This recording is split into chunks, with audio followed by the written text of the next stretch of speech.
الحمد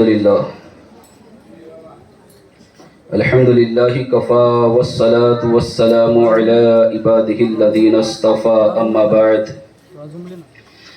أعوذ بالله من الشيطان الرجيم بسم الله الرحمن الرحيم لقد من الله على المؤمنين إذ بعث فيهم رسولا اللهم نور قلوبنا بالقرآن وزين أخلاقنا بالقرآن وادخلنا الجنة بالقرآن ونجنا من النار بالقرآن ربنا افتح بيننا وبين قومنا بالحق وأنت خير الفاتحين صدق الله العظيم وصدق رسوله النبي الأمين الكريم ونحن على ذلك لمن الشاهدين والشاكرين والحمد لله رب العالمين. برادران ملت اسلامیہ، آئیے کچھ عرض معروض سے قبل ہم اور آپ مل کر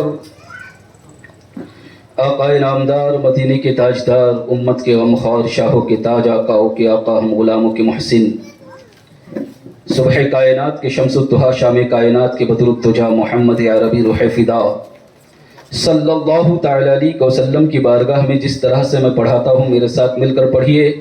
الصلاۃ والسلام علیک یا رسول اللہ، الصلاۃ والسلام علیک یا حبیب اللہ، الصلاۃ والسلام علیک یا نبی اللہ صلی اللہ تعالی علیہ وسلم. برادران ملت اسلامیہ، خطبہ مسنونہ کے بعد میں نے جس آیت کریمہ کی تلاوت کرنے کا شرف حاصل کیا، اللہ رب العزت سے دعا ہے میری زبان پر کلمۃ الحق کو جاری فرمائے.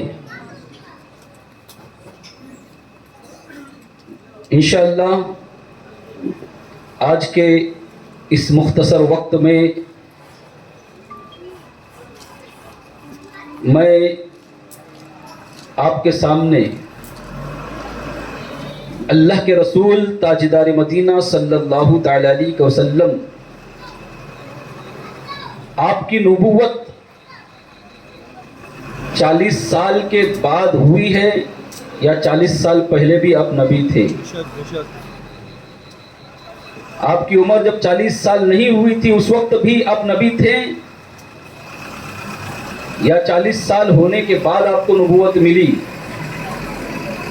اس کے متعلق کچھ دلیلیں، کچھ ثبوتیں آپ کے گوشے گزار کرنے کی سعادت حاصل کروں گا. آواز تھوڑی سی بڑھا دوں.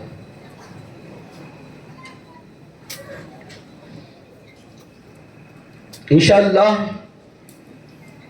اگر اللہ نے چاہا تو آپ ضرور مطمئن ہو جائیں گے، اور ہم اہل سنت والجماعت کا جو عقیدہ ہے کہ آقا علیہ الصلوۃ والسلام 40 سال سے پہلے بھی نبی ہیں اور 40 سال کے بعد بھی نبی ہیں اور آج بھی نبی ہیں. اسی لیے تو ہم کلمہ بھی پڑھتے ہیں، لا الہ الا اللہ محمد رسول اللہ صلی اللہ تعالی علیہ وسلم. مطلب کیا؟ اللہ کے سوا کوئی معبود نہیں اور محمد صلی اللہ علیہ وسلم اللہ کے رسول ہیں. یہی تو ہے نا. تھے اگر کوئی بول دے تو مسلمان رہے گا؟ نہیں، اس کو بولنا پڑے گا ہیں تو ماننا پڑے گا کہ ابھی بھی ہیں. تھے کہہ کے نہیں چل سکتا. مجھے یہ زمانے کے حساب سے ایک بات یاد آئی، عرض کر ہی دیتا ہوں. میلاد کا مہینہ بھی ہے کہ مفتی احمد یار خان نعیمی صاحب اہل سنت والجماعت کے بہت بڑے عالم دین گزرے ہیں.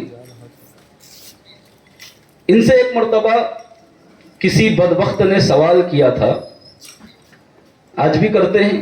اعتراضات کرنے والوں کو کیا چاہیے؟ خالی اعتراض تو کرنا ہے.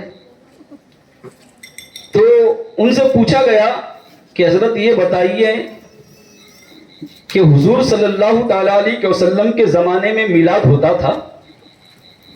اللہ کے رسول صلی اللہ تعالی علیہ وسلم کے زمانے میں میلاد ہوتا تھا، یہ پوچھا گیا. تو آپ نے برجستہ جواب دیا اور کہا کہ تو کہتا ہے حضور صلی اللہ علیہ وسلم کے زمانے میں میلاد ہوتا تھا، یہ زمانہ کس کا ہے؟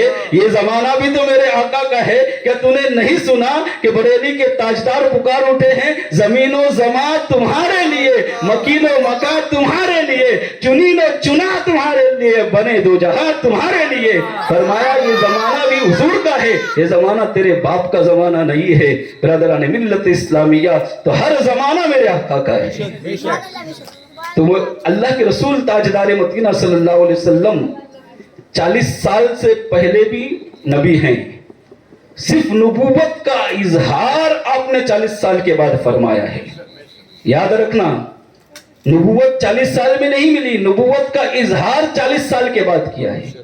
اور ہم اہل سنت والجماعت کے علماء، خاص کر صوفیہ، تو یہاں تک احتیاط کرتے اس معاملے میں، حضرت کہتے ہیں کہ اعلان بھی نہ کہو۔ حالانکہ کتابوں میں اعلان کا تذکرہ ہے، اعلان نبوت کہا گیا ہے، لیکن صوفیہ یہاں تک کہتے ہیں کہ اعلان بھی مت کہو، اس لیے کہ اعلان نئی چیز کا بھی ہوتا ہے، پرانی چیز کا بھی ہوتا ہے۔ اعلان نئی باتوں کا بھی ہوتا ہے، پرانی بات کو بھی یاد دلانے کے لیے اعلان کیا جاتا ہے، لیکن اظہار جو ہوتا ہے وہ نئی چیز کا نہیں ہوتا بلکہ پرانی چیز کا ہی ہوتا ہے۔ تو نبوت پہلے سے تھی جس کا اظہار میرے آقا نے فرمایا۔ برادران ملت اسلامیہ، آقا علیہ الصلوۃ والسلام خود فرماتے ہیں اول ما خلق اللہ نوری، اللہ تبارک و تعالیٰ نے سب سے پہلے میرے نور کو پیدا فرمایا ہے۔ تو نبی کے نور کو سب سے پہلے پیدا فرمایا، تو گویا پتہ یہ چلا کہ آقا علیہ الصلوۃ والسلام سب سے پہلے پیدا کیے گئے۔ یہی وجہ ہے کہ ہمارا یہ عقیدہ ہے کہ آپ نے نبوت کا صرف اظہار 40 سال کے بعد کیا ہے، آپ 40 سال سے پہلے بھی نبی ہیں۔ اللہ تبارک و تعالیٰ نے قرآن عظیم میں ارشاد فرمایا، جو ابھی میں نے آیت پڑھا، لَقَدْ مَنَّ اللَّهُ عَلَى الْمُؤْمِنِينَ إِذْ بَعَثَ فِيهِمْ رَسُولًا، یقیناً اللہ تبارک و تعالیٰ نے مومنین پر احسان فرمایا جب انہی میں سے ایک رسول بھیجا، ایک رسول مبعوث کیا۔ یہاں پر سب سے پہلے قابل توجہ بات یہ ہے کہ اللہ تبارک و تعالیٰ نے فرمایا لَقَدْ مَنَّ اللَّهُ عَلَى الْمُؤْمِنِينَ، ہم نے مومنین پر احسان کیا۔ ہم نے کس پر احسان کیا ہے؟ مومنین پر۔ کیا احسان کیا اللہ نے؟ کہ ہم میں ایک رسول ہمیں میں سے مبعوث فرمایا۔ تو اللہ تبارک و تعالیٰ کا یہ احسان جو ہے یہ کسی منافق پر نہیں، بلکہ اللہ تبارک و تعالیٰ نے فرمایا میرا احسان یہ مومنین پر ہے۔ اور پھر میں عرض کرنا چاہوں گا کہ جس پر احسان ہے وہی تو شکر بھی ادا کرے گی۔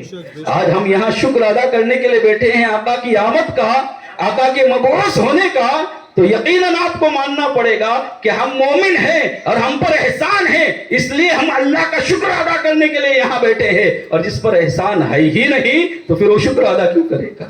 جس پر احسان ہوا وہ شکر ادا کرنے کے لیے بیٹھے۔ آگے فرمایا اذ بعث، مبعوث کیا۔ جب بھی اللہ تبارک و تعالیٰ نے اپنے نبیوں کو بھیجنے کی بات کہی تو یہ تو بعثا کہاں یا ارسلہ کہاں؟ وما ارسلناک الا رحمۃ للعالمین، اے محبوب ہم نے آپ کو کائنات عالم کے لیے رحمت بنا کر بھیجا۔ ارسلہ کہاں یا بعثا کہاں؟ مبعوث کیا کہاں گیا؟ کہیں پر بھی اذ جعل نہیں کہا۔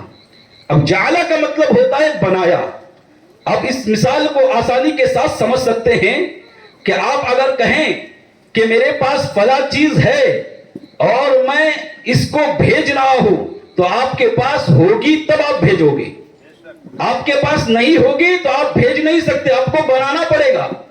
تو اللہ تبارک و تعالیٰ نے اذ جعل کہیں نہیں فرمایا کہ میں نے نبی بنایا نہیں، بلکہ جب بھی کہاں اذ بعث یا ارسلا، میں نے بھیجا۔ گویا اللہ تبارک و تعالیٰ کا فرمان یہی ہے کہ میرے رسول پہلے بھی تھے، رسول ہی تھے، میں نے جب اس وقت دنیا میں آنے کے بعد 40 سال کے بعد انہیں بنایا نہیں بلکہ 40 سال پہلے بھی نبی تھے اور میں نے صرف انہیں بھیجا ہے۔ سبحان اللہ۔ برادران ملت اسلامیہ، اللہ کے رسول صلی اللہ تعالی علیہ وسلم 40 سال کے بعد اپنے نبوت کا اظہار فرماتے ہیں۔ نبوت ملی نہیں، اور بہت افسوس کے ساتھ مجھے کہنا پڑ رہا ہے کہ میں نے اپنے اسکول کے اندر ایک مرتبہ 10ویں کلاس کے پیپر کے اندر یہ سوال دیکھا تھا کہ سرکار کو کس وقت کتنی عمر میں نبوت ملی، تو گویا ہمارے اسکول کے اندر بھی جو سلیبس پڑھایا جا رہا ہے اس میں بھی یہی بات ثابت کرنے کی کوشش کی جا رہی ہے کہ آقا 40 سال پہلے نبی نہیں تھے بلکہ 40 سال کے بعد نبی بنے۔ یہ بہت بڑا المیہ ہے ہماری قوم کا کہ ہم اس رسول کا کلمہ بھی پڑھتے ہیں اور ان میں عیب بھی نکالتے ہیں، ان میں نقص بھی۔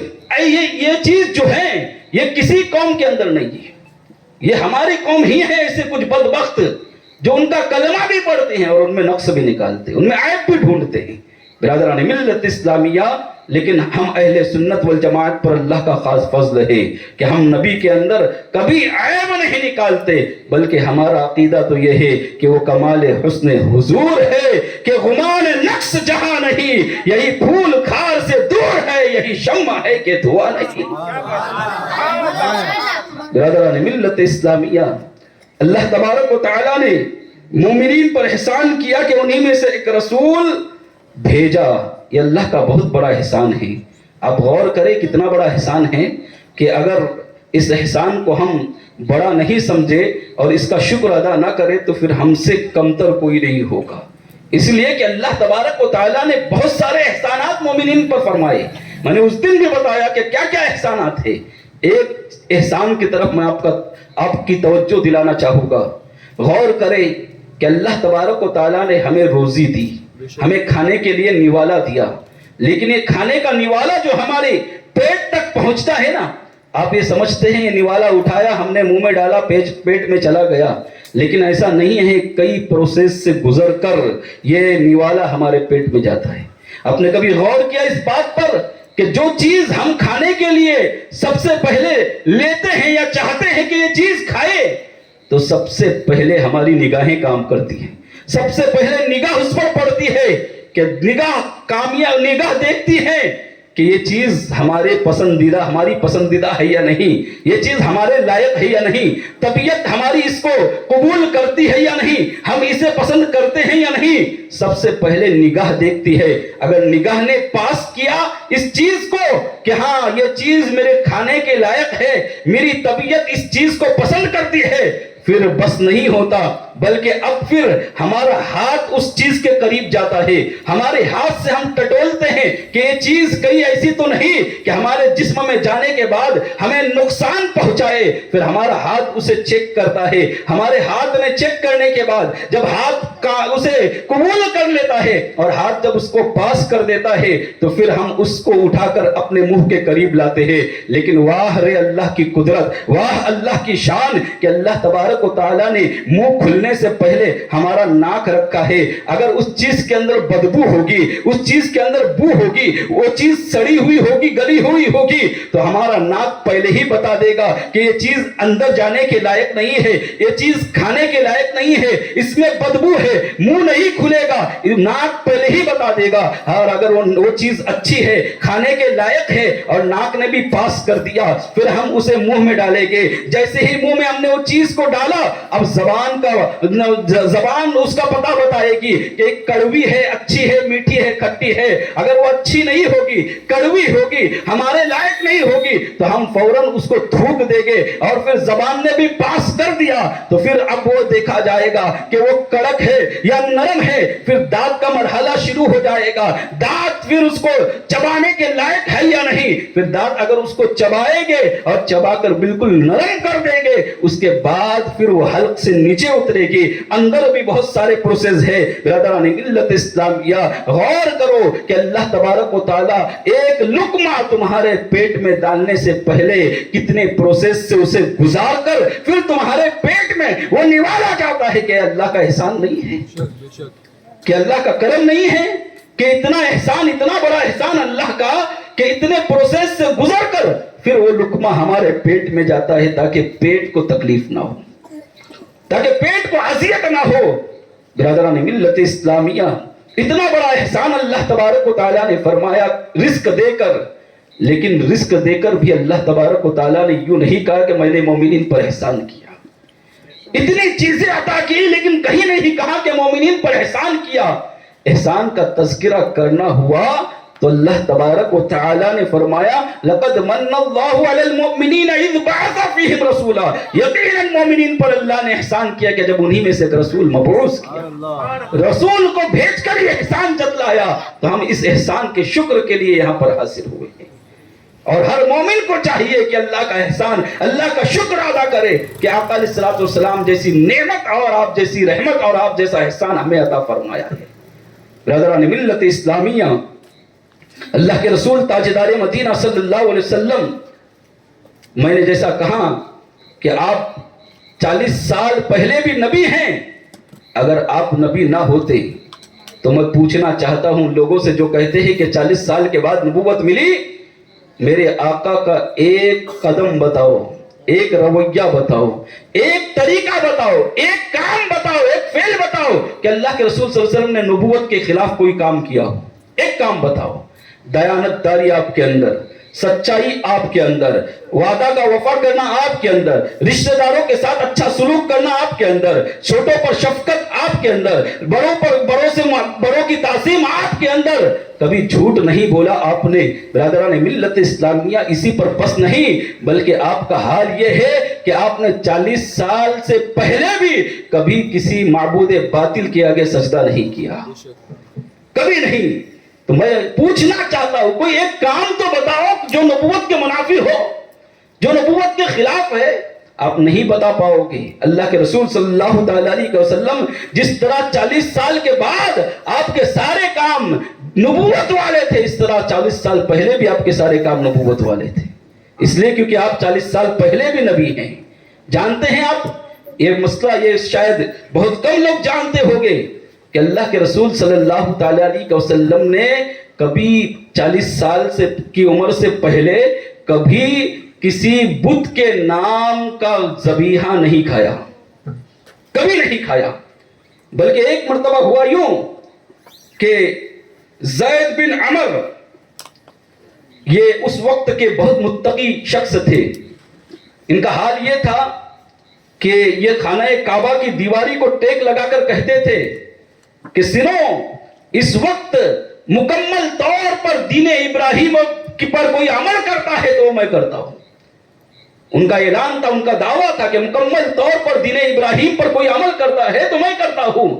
جانتے ہو آقا علیہ الصلوۃ والسلام سے ان کے معاملات بہت اچھے تھے، تعلقات اچھے تھے۔ یہ نبوت کے اظہار سے پہلے کی بات بتا رہا ہوں۔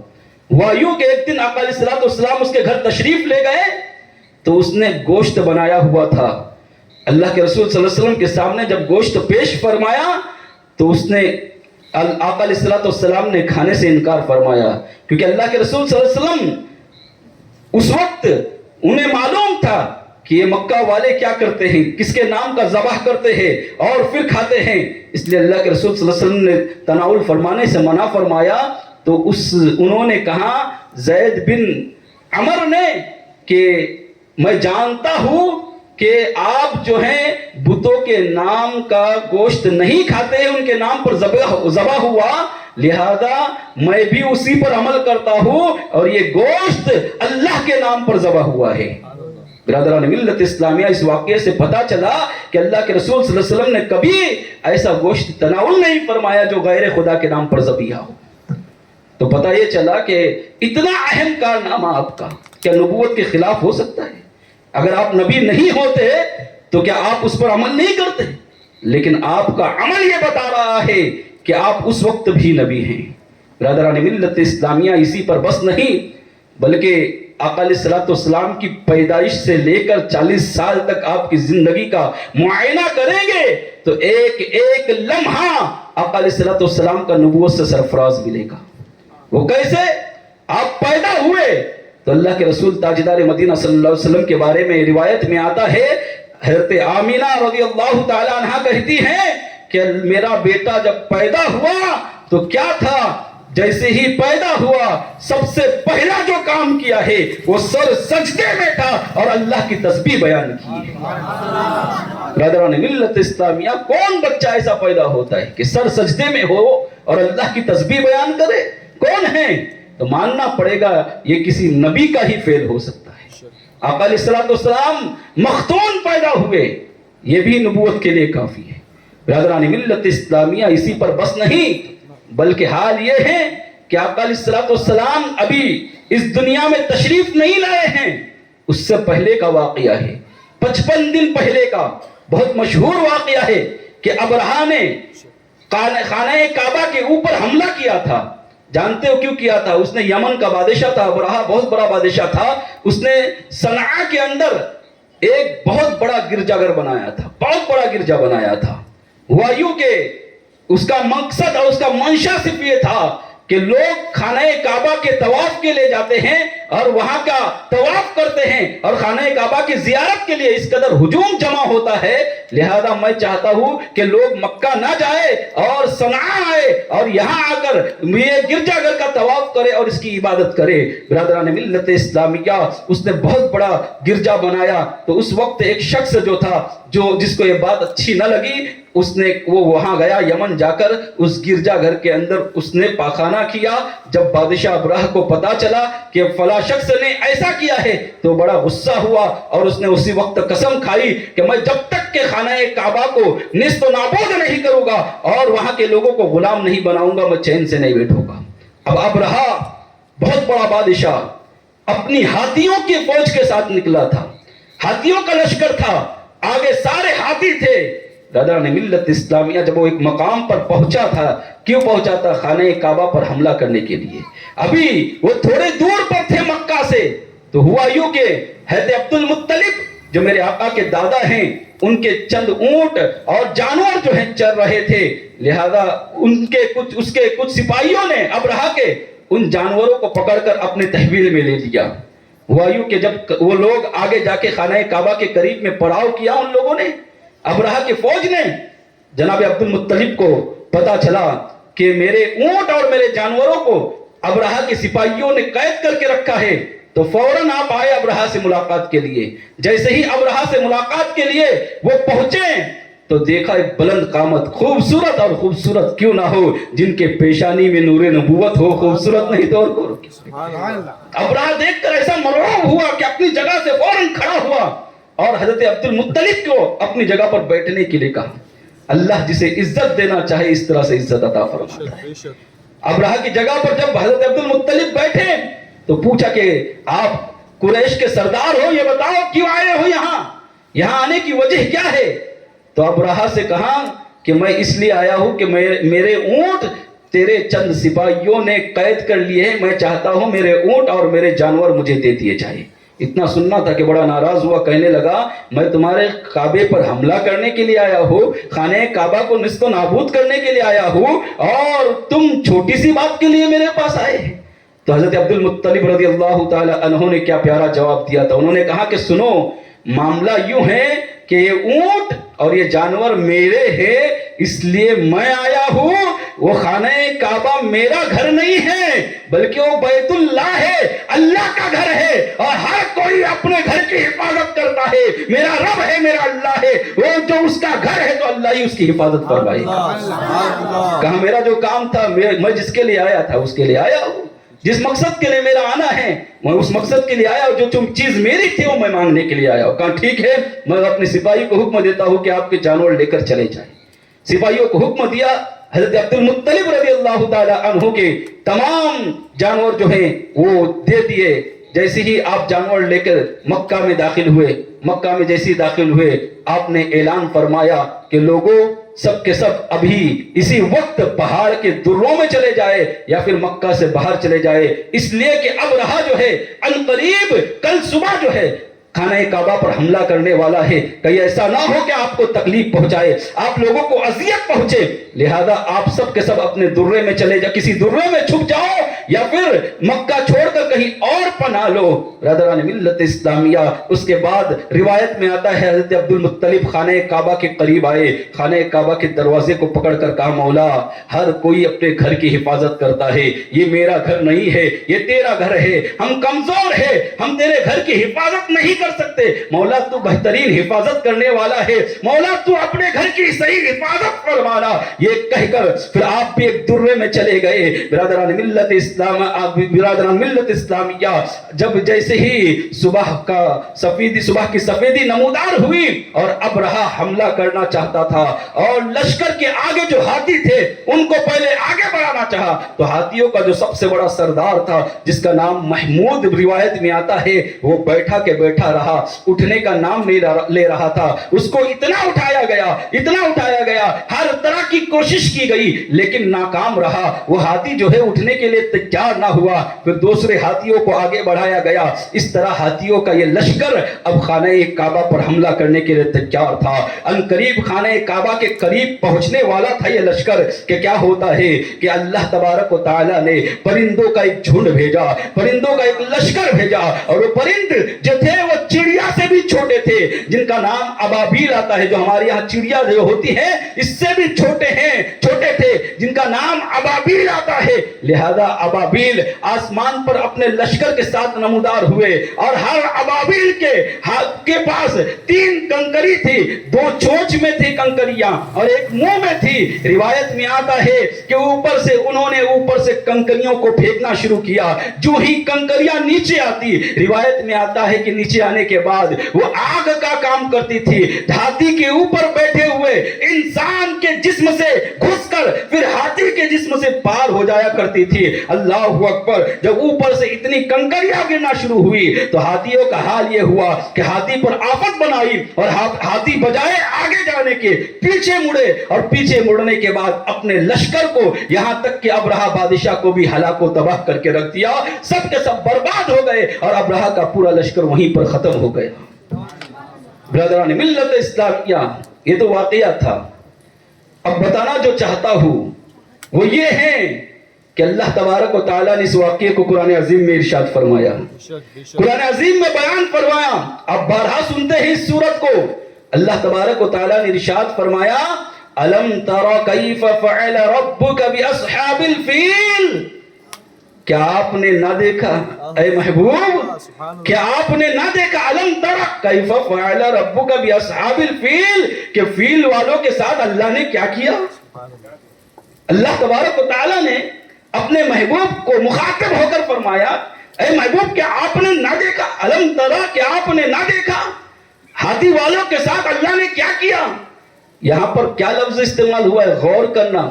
اللہ فرما رہا ہے محبوب آپ نے نہ دیکھا, اور ساری تاریخ بتا رہی ہے کہ آقا علیہ الصلوۃ والسلام اس وقت پیدا نہیں ہوئے تھے, اس دنیا میں تشریف نہیں لائے تھے, بظاہر اس دنیا میں موجود نہیں تھے. لیکن اللہ تبارک و تعالیٰ نے یوں نہیں کہا الم تسمع, کہ آپ نے نہ سنا.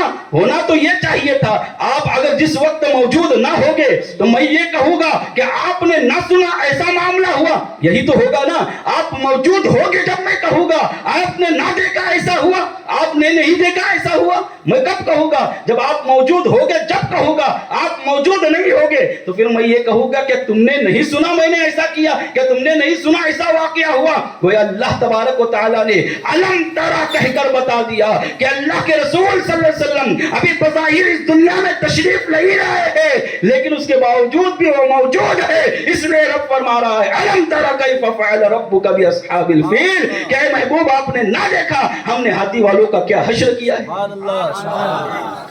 برادران ملت اسلامیہ, تو آقا علیہ الصلوۃ والسلام آپ کے پیدا ہونے سے 55 دل کے پہلے واقعے کو بھی اللہ تبارک و تعالی الم ترا کہہ کر پکار رہا ہے. گویا آقا اس وقت بھی موجود تھے, اللہ کے رسول صلی اللہ علیہ وسلم اس وقت بھی تھے, اس لیے تو الم ترا کہا. اور ایک مرتبہ الم ترا نہیں کہا ہے, قرآن میں کئی مقامات پر بنی اسرائیل کے تذکرے ہو رہے, الم ترا کہہ رہا ہے. کیا آپ نے نہ دیکھا, کوئی اللہ فرما رہا ہے کہ بنی اسرائیل کا وہ واقعہ ہو رہا تھا, محبوب آپ موجود تھے وہاں پر, ہے نا. آپ نے نہ سنا جناب ابراہیم علیہ نبی کے علیہ الصلوۃ والسلام کی, ابھی جو میں نے کچھ دن پہلے واقعہ بیان کیا تھا, الم تر الی الذی حاج ابراہیم فی ربہ ان آتاہ اللہ الملک. جب نمرود کے ساتھ مناظرہ ہوا تو کہا کہ میں وہ ہوں جو اللہ وہ ہے جو مارتا جلاتا ہے. واقعہ آپ نے سن رکھا ہے. عرض کرنا مقصود ہے کہ جناب ابراہیم علیہ السلام کے دور کا واقعہ ہو رہا ہے, نمرود سے مناظرہ ہو رہا ہے, اور اللہ تبارک و تعالی محبوب سے فرما رہا ہے الم ترا, اے محبوب آپ نے نہ دیکھا. گویا جناب ابراہیم کے دور